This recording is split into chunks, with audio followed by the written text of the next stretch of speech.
হাঁটু ব্যথা বা অস্টিওআর্থ্রাইটিস কেন হয়? হয় আপনার হাঁটুর যে আমাদের তেল সাইনোভিয়াল ফ্লুইড, যেটা হাঁটুর ঘর্ষণকে রোধ করে, সেটা যদি শুকিয়ে যায়, মানে হাঁটুর তেল যদি কমে যায়, নাহলে হাঁটুর যে কার্টিলেজ রয়েছে, তরুণাস্থি রয়েছে, সেটা যদি ক্ষয় হয়ে যায়, হাঁটুতে যদি রক্ত চলাচল কমে যায়, তখন স্বাভাবিক কারণে কিন্তু হাঁটু ব্যথা শুরু হয়। এতে হাঁটুর দুটো কার্টিলেজের মধ্যে ঘর্ষণ হয়, কটকট শব্দ হয় এবং মারাত্মক ব্যথা সৃষ্টি হয়। এটাই হলো হাঁটু ব্যথা বা অস্টিওআর্থ্রাইটিস। কিন্তু আমি আজকে আপনাদেরকে এমন একটা আয়ুর্বেদিক ভেষজের কথা বলবো, যেটা কিন্তু হাঁটু ব্যথা কমাতে, বিশেষ করে আপনার হাঁটুতে রক্ত চলাচল ঠিক রাখতে, হাঁটুর যে কার্টিলেজগুলি রয়েছে, তরুণাস্থিগুলি রয়েছে, সেগুলির ক্ষয় রোধ করতে এবং হাঁটুর যে তেল সাইনোভিয়াল ফ্লুইড, সেটা ঠিক রাখতে খুব কার্যকারী ভূমিকা পালন করে। যে হার্বসটার কথা বলছি, এটার নাম হলো শাল্লাকি, যার বিজ্ঞানসম্মত নাম হলো বর্সেলিয়া সেরাটা। এখন এই শাল্লাকি কী করে আমাদের হাঁটু ব্যথা প্রতিকার করে? দেখুন, হাঁটু ব্যথাতে যারা বিশেষ করে অ্যালোপ্যাথিক যে ব্যথার ওষুধ খান, সে ব্যথার ওষুধ কী করে? সেটা সরাসরি ব্যথা সৃষ্টিকারী যে এনজাইম, কক্স এনজাইম, এটাকে একদম বন্ধ করে দিয়ে কাজ করে। তাই দেখা যায় যারা দীর্ঘদিন ধরে ব্যথার ওষুধ খান, তাদের কিডনির সমস্যা এবং পেটের সমস্যা সহ বিভিন্ন অন্যরকম সাইড এফেক্ট বা পার্শ্ব প্রতিক্রিয়া দেখা যায়। ওকে, কিন্তু শাল্লাকি সম্পূর্ণ ভিন্ন উপায়ে কাজ করে। এটি শরীরের প্রদাহ এবং তীব্র ব্যথার জন্য দায়ী এনজাইমগুলোর কার্যকারিতা সরাসরি আটকে দেয়। ফলে কোনো পার্শ্ব প্রতিক্রিয়া ছাড়াই হাঁটুর ভেতরের ফোলাভাব এবং তীব্র ব্যথা কমে আসে। এছাড়া শাল্লাকি আর কি করে? দেখুন, শাল্লাকিতে রয়েছে ব্রসেলিক অ্যাসিড। এটা কি করে আমাদের হাঁটু ব্যথা কমায়? যাদের অস্টিওআর্থ্রাইটিস বা হাঁটু ব্যথা রয়েছে, তাদের ক্ষেত্রে দেখা যায় যে হাঁটুতে যে তরুণাস্থি বা কার্টিলেজ রয়েছে, সেগুলি কিন্তু ধীরে ধীরে ক্ষয় পেতে থাকে। ফলে হাঁটুর মধ্যে কটকট শব্দ হয় হাঁটার সময় বা সিঁড়ি উঠানামা করার সময়। ওকে, এই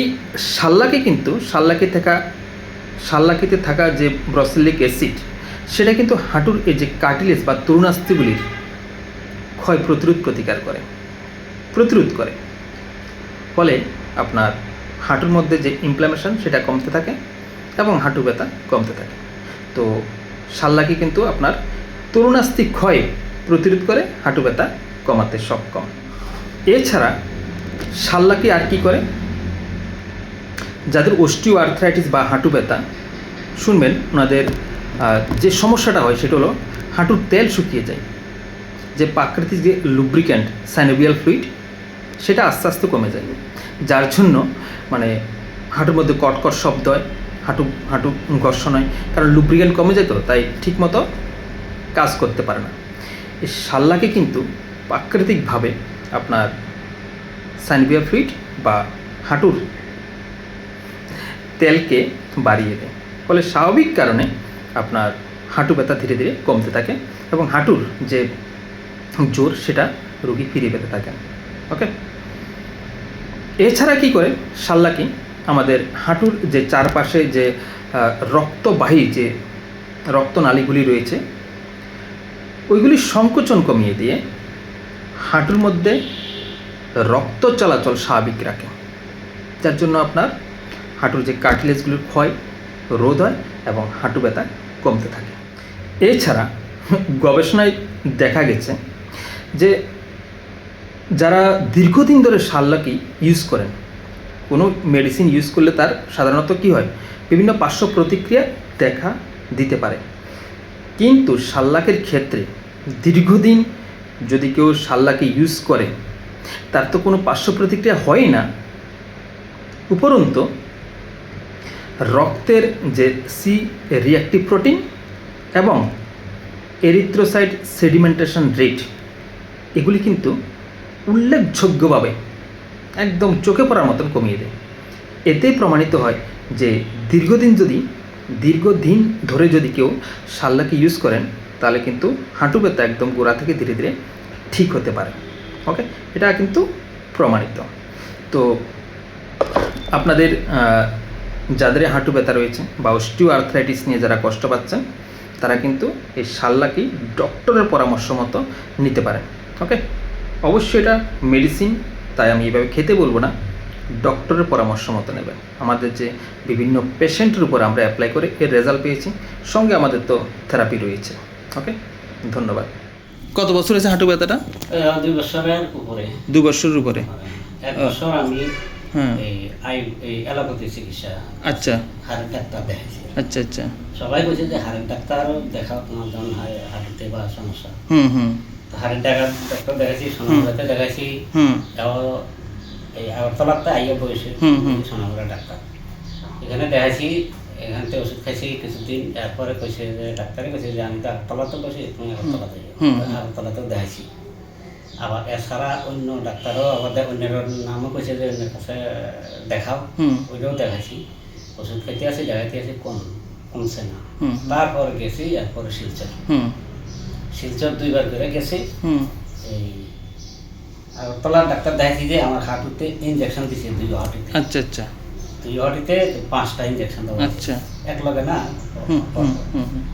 5টা ইনজেকশন দিছে। দেওয়ার পরও এই 4টে দিছে আগরতলাতে। এরপর শিলচর গেছি, পরে আবার আরেকটা দিছে শিলচরের ডাক্তার। আচ্ছা আচ্ছা, সেখানে 2 বার 3 বার যাওয়া হয়েছে, 3 মাস পর্যন্ত গেছি। যে ওষুধ খাইতে আছে, ইনজেকশনও দেয়, তার মধ্যেও ব্যথা ঠিকই থাকে।